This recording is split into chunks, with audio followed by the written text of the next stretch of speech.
The state of your energy is what is contributing to how you're experiencing life. Whatever state you are in is what you are experiencing. And this is something hard to take into account or to be aware of, because we feel like things are happening to us, not for us. So if it's happening to us, there's nothing we can do. But the whole message here is to let you know that this is not the case. It may feel powerless and it may feel challenging and it may feel hard. Yes, nothing's going to be simple and easy in this life. Even if you want it to be, it can be. It just depends on your mindset. So if you're always thinking everything is hard, everything is difficult, everything is a challenge, then of course it's going to be. It's like having a book, okay, and you have the story and you know what's on the pages. Or if something happens, you already have the rationale to why it happened. Do you think this is useful for you in your life? And if you want to grow, because growth does not come from knowing exactly what the narrative is. You can have a narrative, but as long as it's something that is actually what you want to do and pushing you in a direction that's beneficial for you, then that's the only way it's going to be a good narrative. But if, say like being like an open book, but we want to expand beyond this, because being like an open book is still a book. Okay, so it's like there's still some written things on the pages. Maybe a blank book is better, but what about if we throw out the book altogether? And we're just open to what happens, and we're not putting so many attachments to it. We're not knowing, okay, this is what happens on page 1 and this is what happens on page 2. We can have like a goal, right? We can have an overarching goal that we really want to achieve. This is what our soul is looking to do in this life. And this is a wonderful thing to have, because it gives us a sense of direction, a sense of purpose, but we can't be so attached to it.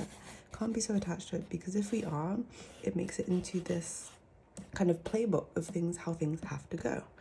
And today I'm here to tell you that if you have this attachment to how things have to be, you are not going to be able to be surprised. You're not going to be able to be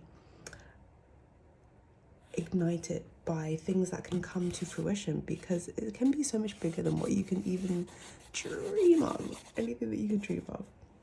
So just know that the way that you're able to not be so caught up in things that don't matter is to truly have this open mindset in terms of how things can pan out. Or just even have nothing. Make it a blank space, because in blank space things can create. And this is why things like meditation work, because you're in this kind of liminal blank space where things can come to you, things can come to mind, things that are able to foster. Because think about it, if your mind bandwidth is taken up so much by this playbook of how things have to go, how can anything come in?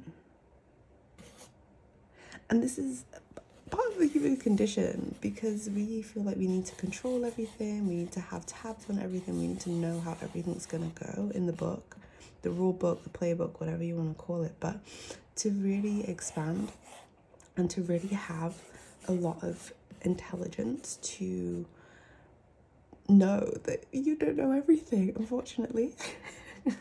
You do, you know a lot. But if you're so limited by, look how small this is. You are very expansive. I can't even get it on this page, right? Just to encapture how huge you are as an energy, as a person, as a being here experiencing this life.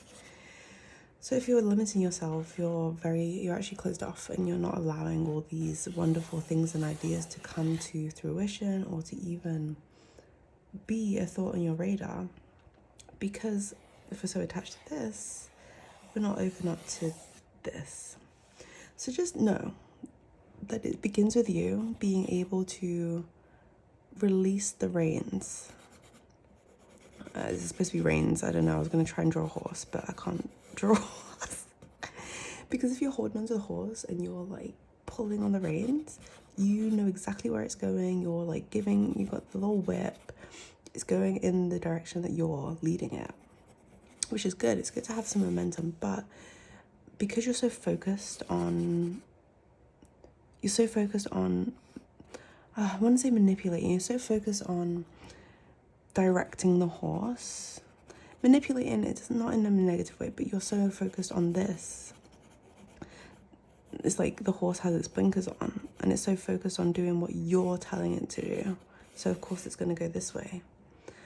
But if we just release the reins a little bit and we're able to take a breath and look at the beautiful, I don't know, trees that we're running past, see what's around us, too, and not be so fixated, wonderful things can happen.